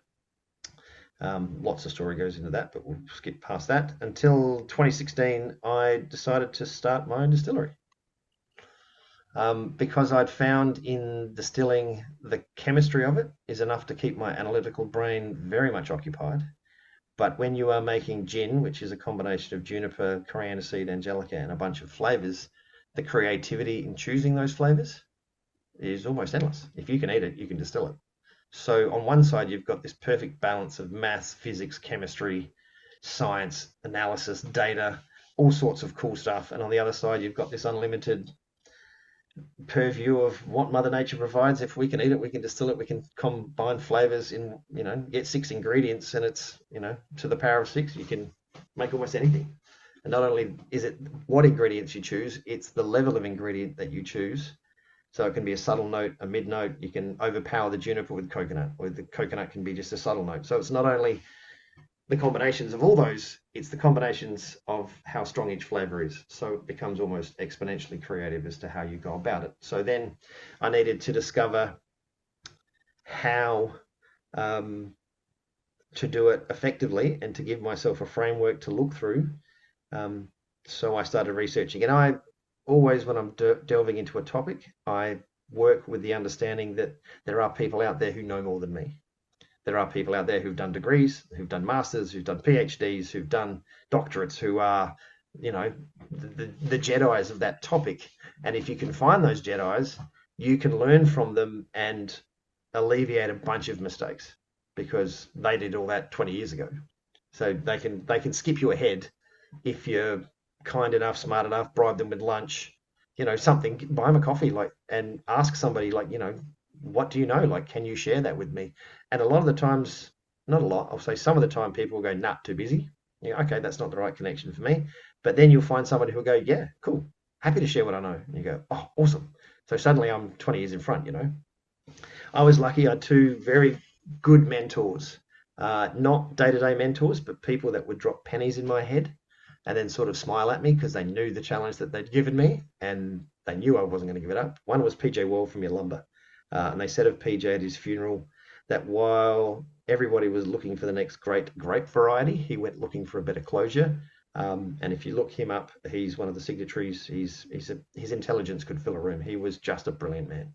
He was kind, he was humble, but his intelligence was just next level. He was somebody I inspired to be instantly the day I met him over lunch. And another friend, a gentleman named Chris Ringland, he is a superb winemaker. His wines are exceptional. He's brilliant.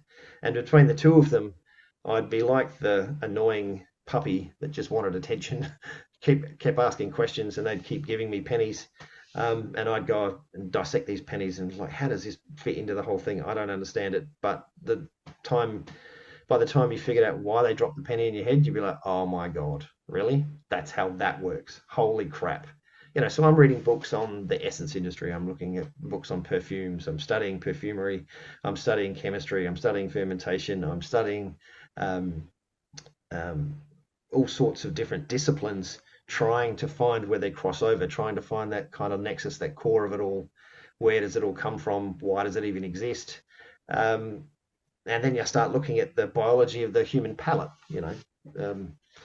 How does flavor work? How do we experience flavor? Why is flavor even there in the first place? What is flavor for? Like, as an evolutionary tool, why the hell do we smell anything?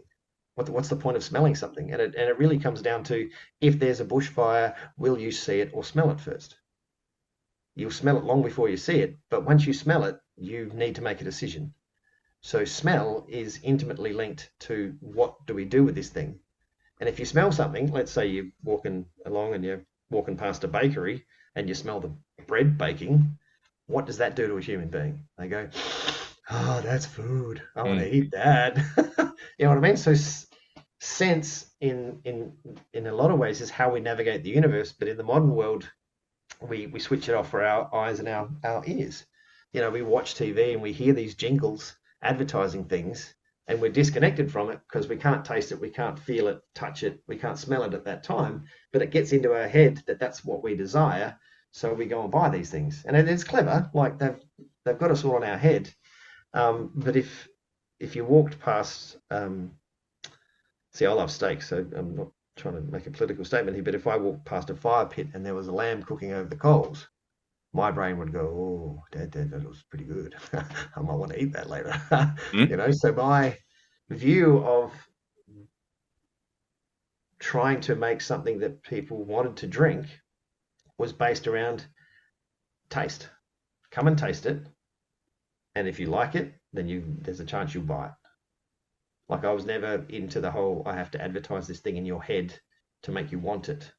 I want you to come and taste it. I want you to get face to face with me. I want you to hear why we created the matriarch. I want you to hear why we chose the drinks that we did. I want you to experience them the way I experienced it with my grandfather in Days Road by the piano. And I hope that would linger with you, so that then, in terms of a broader perspective, alcohol would be something of a treat and a memory connection that makes you feel something, rather than the crutch that some people can use it for. I want it to be special, and I want it to be that part of a meal that is intrinsic to human nature, that builds connections. Because we've lost that group communal eating. We don't do that group dining so much like I remember at my grandfather's and my grandmother's house. We don't have those rituals through through meals anymore. We just TV dinner by the TV. Mm. There's that fundamental tribal part of us that wants to sit by the fire at night for safety, but also community, that wants to share a meal is still there. It's still that primal part of us that hasn't gone, and unfortunately, we don't service that a lot. So, a lot of what I aim to do and want to do is to connect that part of us. But also on the other side of that, when it came down to the hydrogen fueled things and the next steps in my business, I came across this concept called MAYA, the most advanced yet acceptable. So it was created by this designer who was incredible in his mind. I'll just go and Google it, MAYA and design, and that'll take you down a rabbit hole that you'll enjoy. Um, but he would introduce things that were just a little bit more advanced, a little bit more next, and uh, but still yet acceptable. Like if I build a distillery based around, you know, a plasma injector and a hydrogen fusion engine, you'd all look at that and go, "What the? I don't get it." So that's too far advanced for right now. We need to take that next step a little bit further. So after reading about him and exploring that concept, the question then um, begets itself: what's next? What's coming up next? Mm. And as we reach the end of oil or peak oil, wherever the concept you might believe in, or as the prices of energy soar and change, renewable energies will come more and more prevalent because they will become cheaper, they will become more accessible, they will be, part of the mainstay of how our industrial world works during the daytime. But solar panels don't work at night, so how are we going to fill in the gaps? So then we have to look at the next step. What's the other available sources of energy? And you go, well, nuclear is one of them. Okay, fraught with danger. A couple of bad things have happened along the way there. We might not want to repeat that. So there will be alternatives. What are the alternatives? Well, one of them is hydrogen. That's a given. And to make hydrogen is really not hard because there's so much of it floating around on our planet called H2O, two hydrogen atoms and one oxygen atom. We got tons of the stuff. So in terms of a source material for creating a fuel source, well, my bets are that at some point we're going to switch to that. Because if we run out of oil, if that's a thing that's actually going to happen, I'm not sure. I don't know the science of it. We're going to need a replacement fuel, and we've got lots of that stuff. So my logic was, okay, so that's going to be a thing. All right. Well, I'd like to advance what I'm doing and align myself with my principles, which come down to renewable energy. I don't want to leave an impact on the planet. I don't want my daughter to live in a stinky, dirty world. I want it to be a cleaner, happier, safer world. So I need to adopt that trajectory for what I do. So then started looking at the hydrogen thing. I don't want to talk about too much of how I do it because there's a commercial advantage in being one of the first to adopt that technology. But like any new technology, there is in the beginning a very distinct lack of framework around it. Legislative, insurance-wise, all sorts of things need to be asked and answered. Safety training. I can't at this point pick up the phone for a recruiting agency and say, "Hi, I'd like someone hydrogen safety trained. I'd also like them to have skill sets in distilling. Please go find me one." There's not that kind of thing yet. It's not a commonplace. I could find someone who's trained in the oil and gas industry for oil and gas safety. I could find someone who's trained in electrical safety quite instantly, but I don't have those resources available to me to be able to expand a lot at this point. So, like I say, there's a lot of commercial advantage in not divulging too much. But we use hydrogen gas as our heat source, and when you burn hydrogen gas, it reacts with the atmosphere and makes a small amount of nitrous oxide, which is not desirable, but it is a hell of a lot cleaner because there's zero carbon in it. And then we use a large tank of water with a solar panel and a bore pump. So to use a cooling system to create, let me skip back. So to distill something, you need heat on one side, you need cold on the other.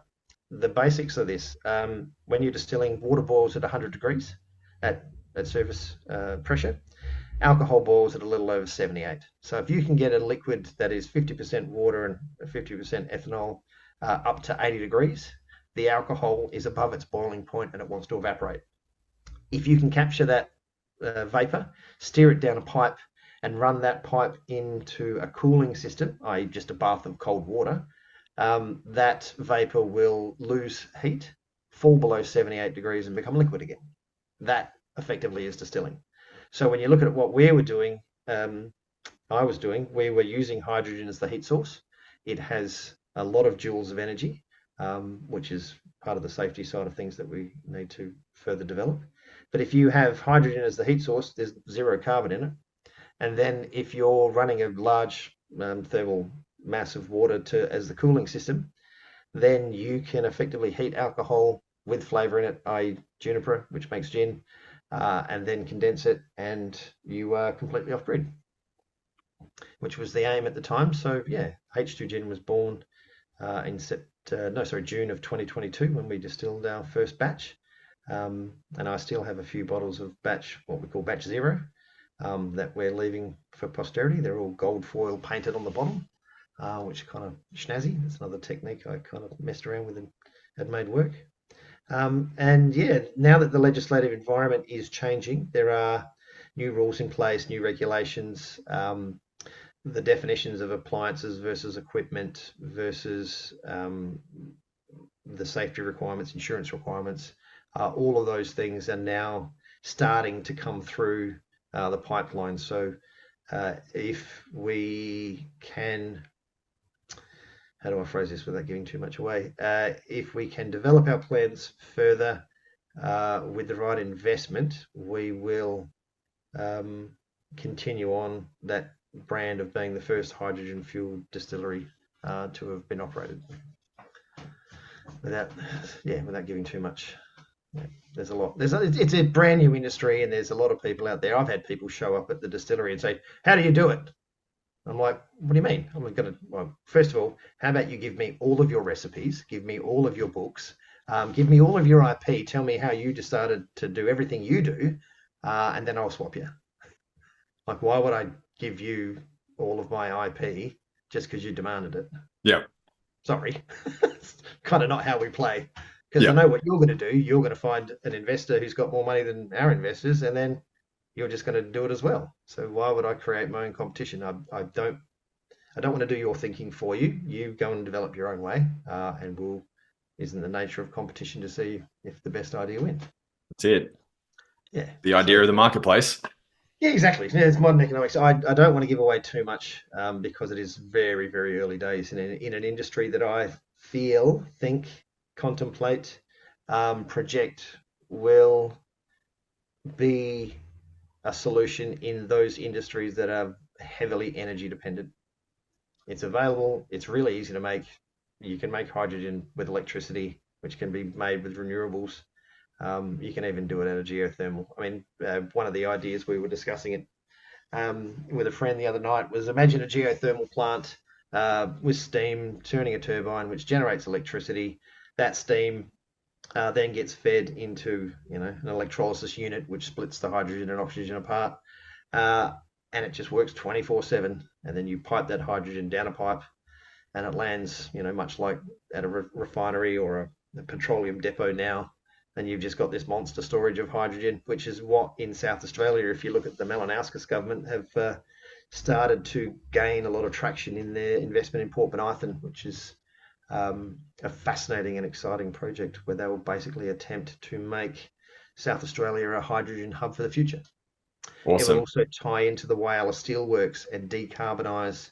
Hopefully, I really want that to work. They can decarbonise the steelworks in Whyalla. So one of the most heavily carbon dependent industries, if you could decarbonise that and make steel and then make cement, the industrial world just got a hell of a lot cleaner, realistically. So yeah, I'm really impressed with and really hopeful that they continue and pour money into that. Because I think, yeah, positioned in South Australia, being the first hydrogen fuel distillery next to a hydrogen hub funded by the South Australian government could be quite beneficial, really, That's when it. you think about it. Well, if anyone's paying attention from the South Australian government, make sure you give Brett a bit of a call after this because there might be some things in alignment there and some good Yeah, I hope things so. Yeah, for the yeah, there'll be. Barossa, good things for, hospitality and tourism and stuff like that. So potentially. Yeah, potentially we could have a chat and get somewhere. But Hell see, yeah. there's another layer to what I've been exploring because obviously my brain needs to be fed. I've been studying regenerative agriculture and agroforestry, and I remember you and I had a conversation ages ago about how we would grow things differently. And I mentioned the technique the Japanese used was daisugi, which is how they grow their trees vertical over old trunks. And part of what I would like to introduce, and I've seen this before in many ways. I was inspired by my now deceased previous sister-in-law who would have conversations with her growers. She would go to her source and say, I'd like you to grow my pigs with this diet, this much exercise, and I want you to, over time, we'll refine it. And she developed a pork brand that was just exceptional because she understood that the source of the product was key to the flavor that landed on the plate. Mm. You can't just buy cardboard and pretend that it's cake. It does not work. If you, as a distillery, and I know there's a lot of people pursuing this avenue in the distilling game, if you can grow your own ingredients to place in your gins or B your vodkas, or you grow your own corn for your bourbons, or grow your own barley, if you can have that ability to grow nutrient dense, flavor rich feedstock for your products, if treated with the right techniques, the right equipment, and the right management practices, and your barrel programs are spot on, you should be able to grow and deliver and distill and put in a bottle something that's exceptional. Mm. And I would like the direction that I've been learning. I don't know if you can see behind me. I've got my organic orchard training technique manuals. I've been studying how to put all this together because I would like to grow my own ingredients to put in my own gins. I planted 80 juniper trees a while ago. I believe 76 of them were standing the last time I saw them because I wanted to have my own terroir. I wanted the juniper to come from the Barossa so I could actually put a bottle and say, right, here is just raw spirit with juniper in it. This is what ours tastes like. Then I want you to have a sip of the gin that I've given you, this one here in particular. So I want you to understand that you can taste that core of the juniper, but I want you to then take that next node and see how the flavors expand from there, so I can show you how that flavor works, why we chose it the way we do. And I'll be able to stand at a cellar door and explain these things to you because we've grown the best quality that we can. That flavor experience should be of a higher quality. It's just a given.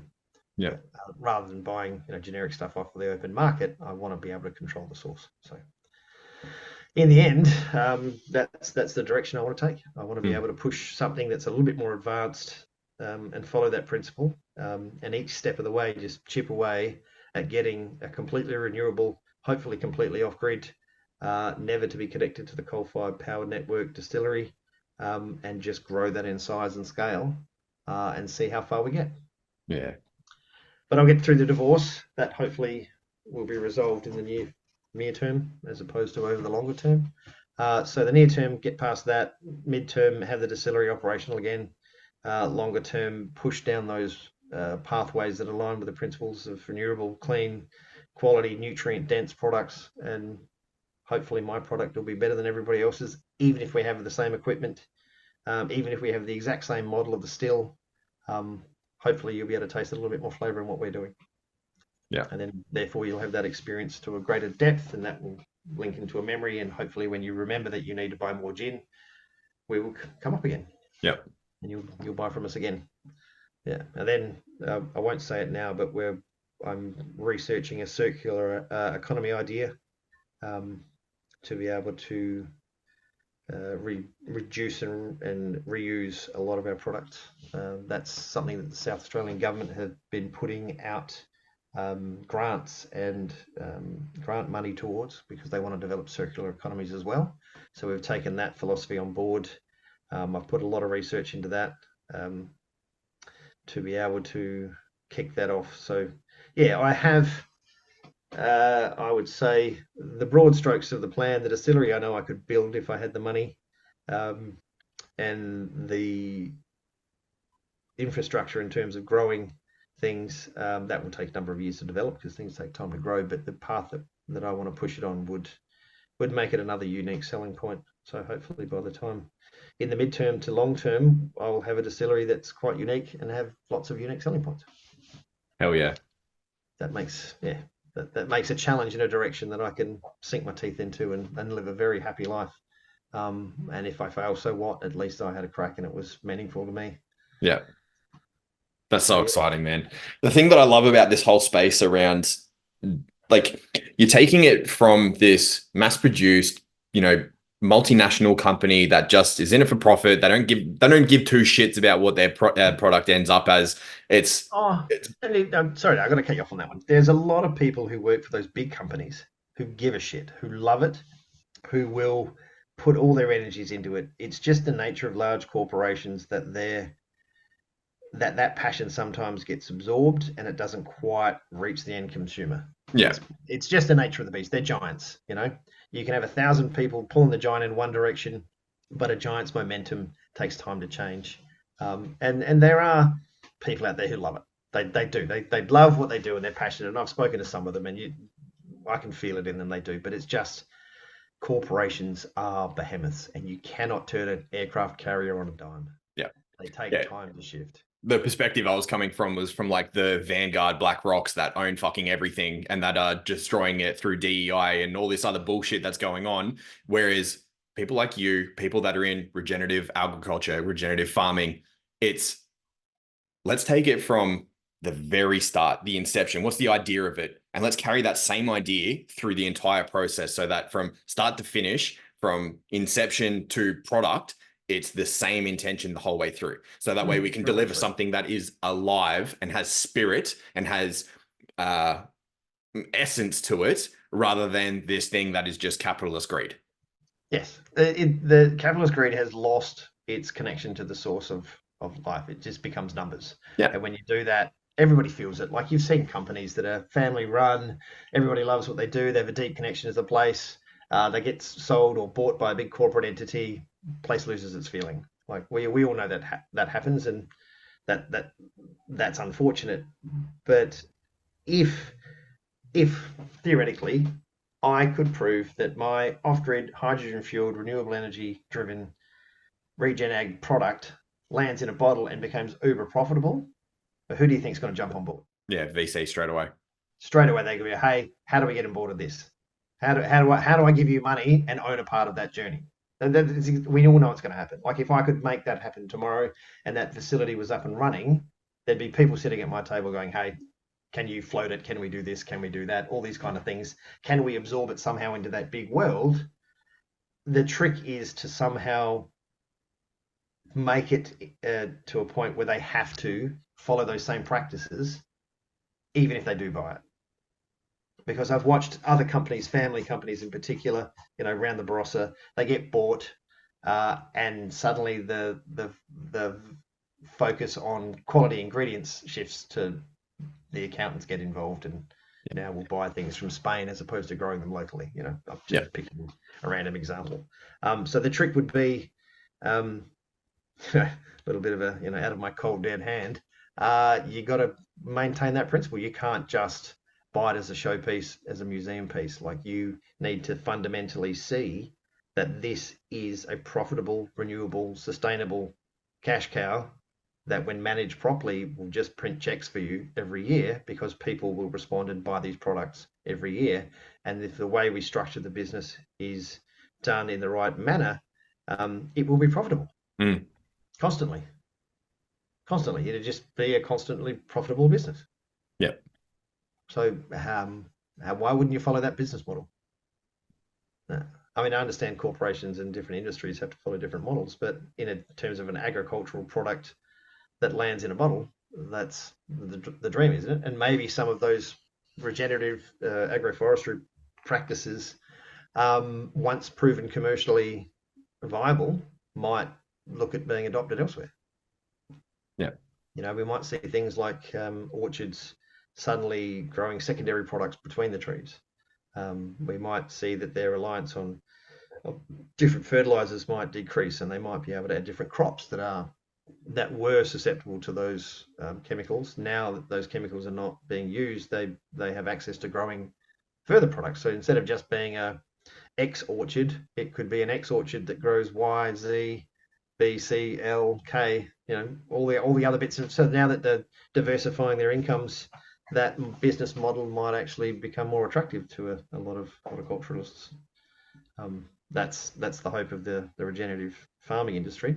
People might see the wood for the trees for Yeah. a change. Yeah. So hopefully, yeah, that's the direction that aligns with my principles.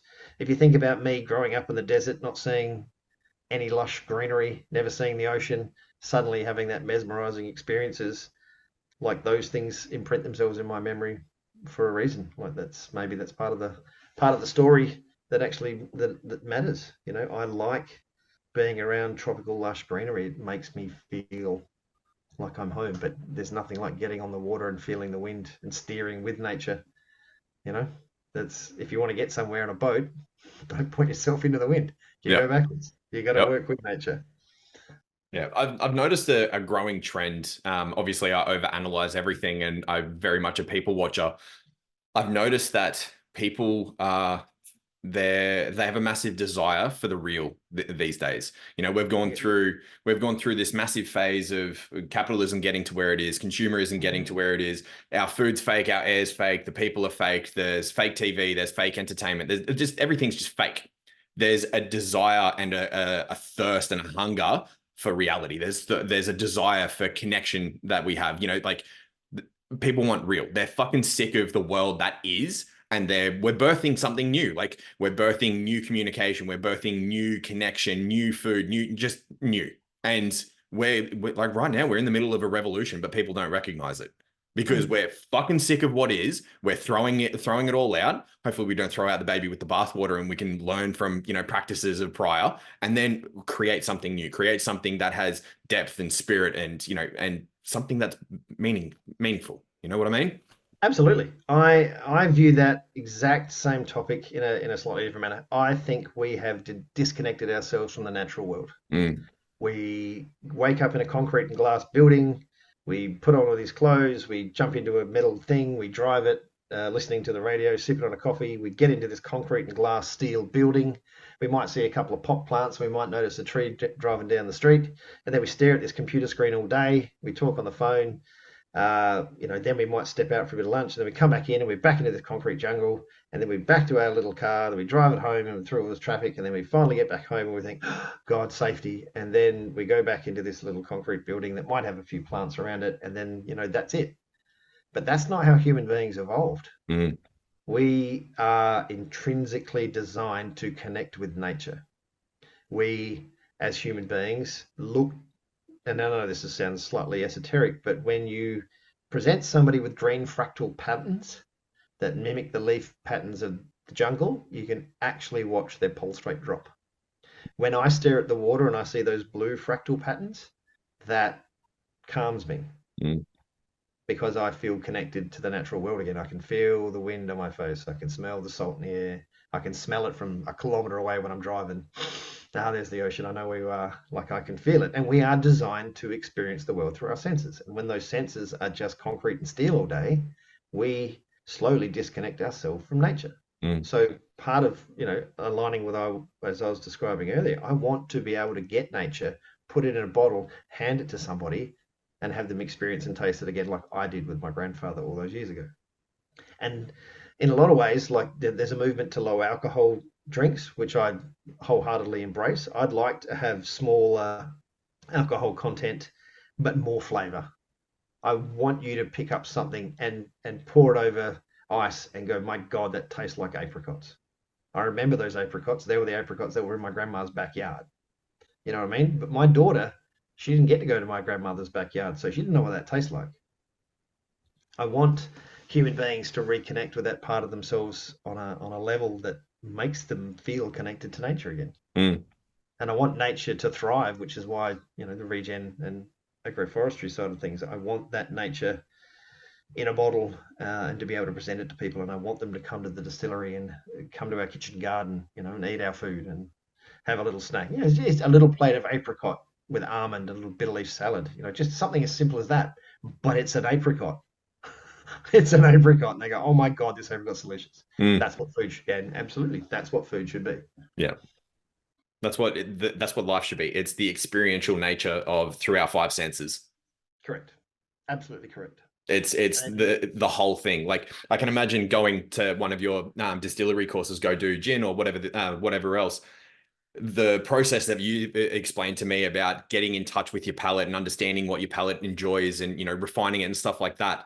mhm. It's not just what's going on. It's not what's going on your tongue. It's the sights, the smells, all the touch sensations. It's everything all in one.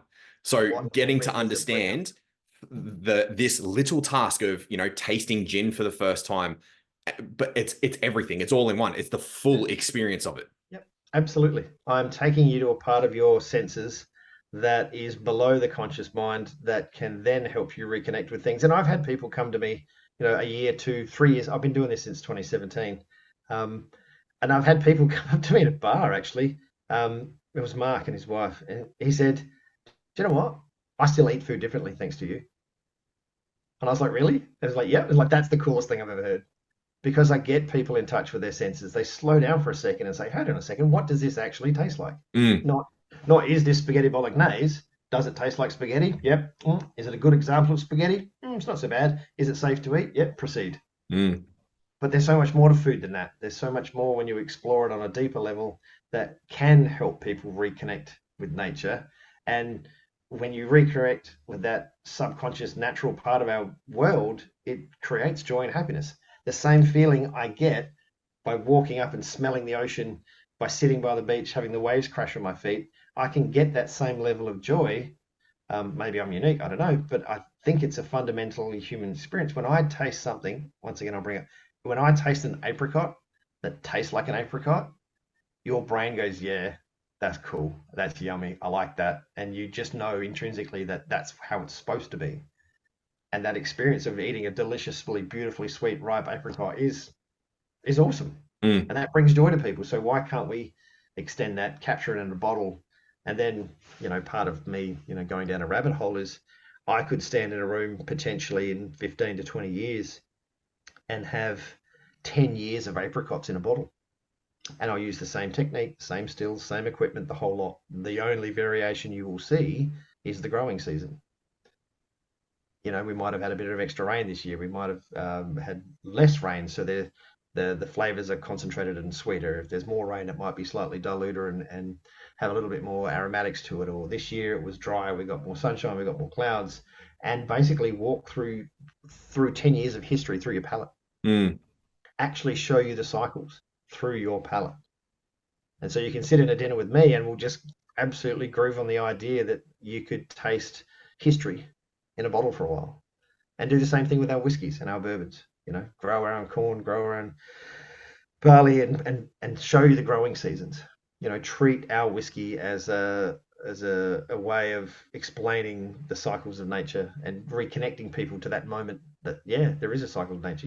I remember that winter. Yeah, that was real cold. Yeah, now we got a lot of frost damage to this and all those kind of fun things. And basically, even though we're there for the purpose of tasting a drink, we're actually not talking about the drink. We're talking about the history. We're talking about those 10 years. Yeah. And all the memories of those 10 years will come back to people. So now I'm linking what I'm doing with all these memories, which two parts become three. You know what I mean? Like it becomes something more than that.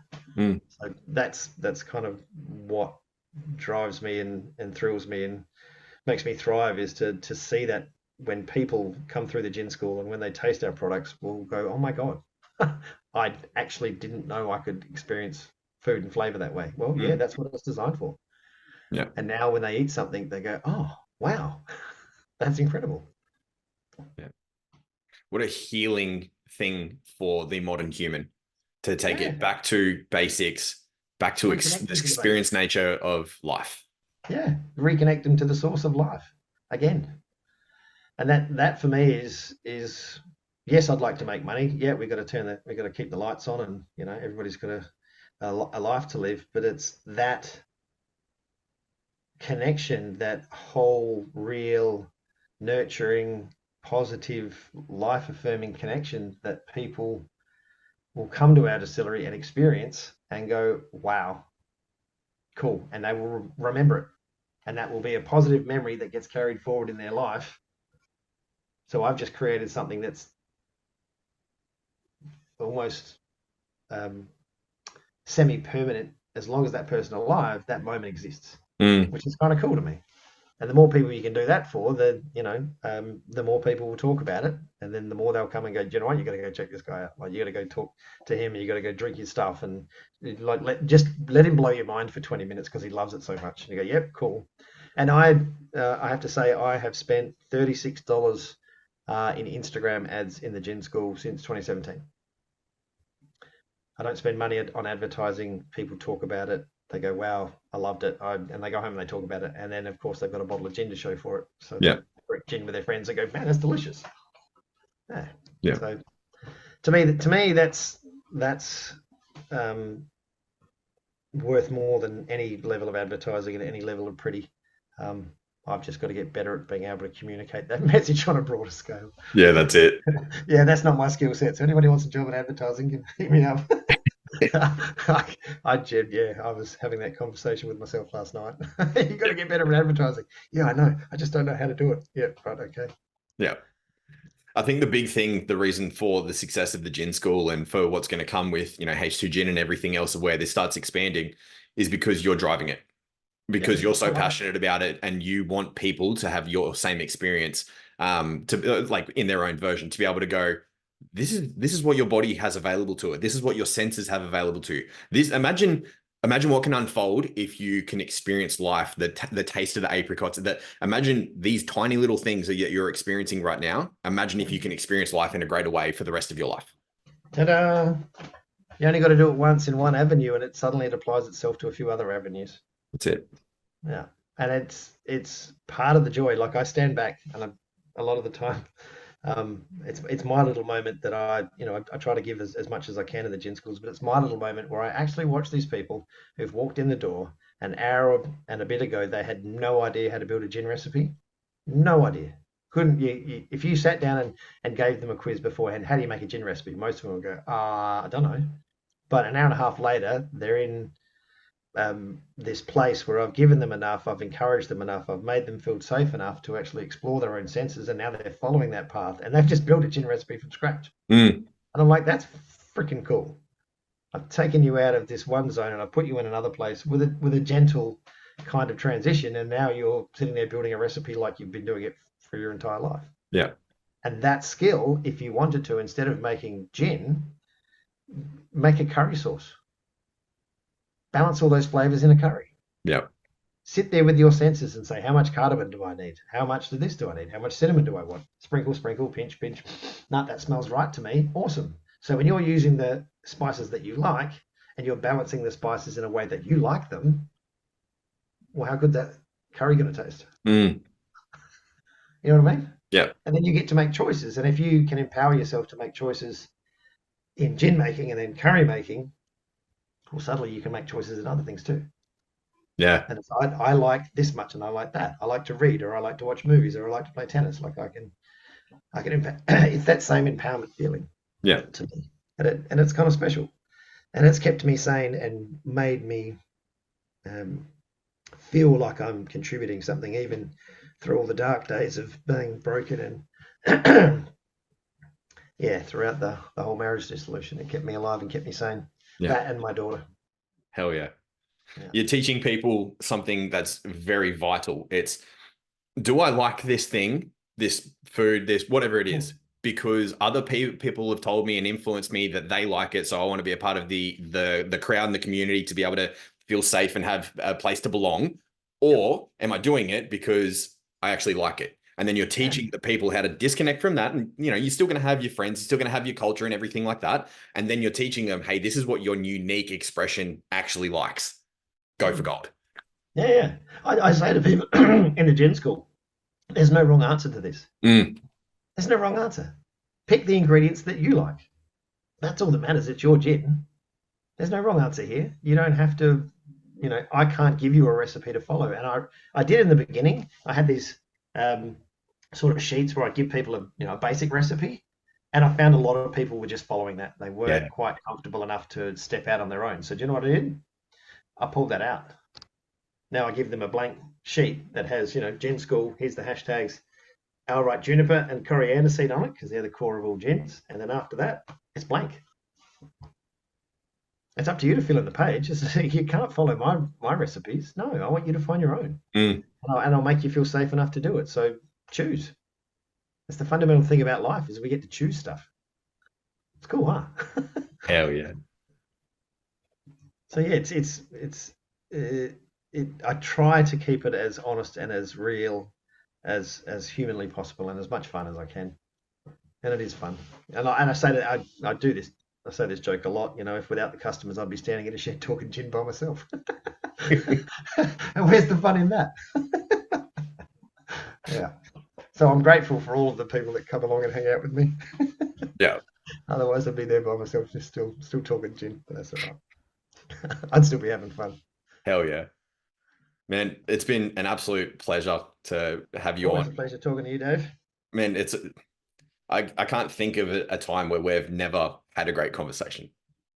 No, there's been some difficult ones, but they've always achieved a lot. Yeah.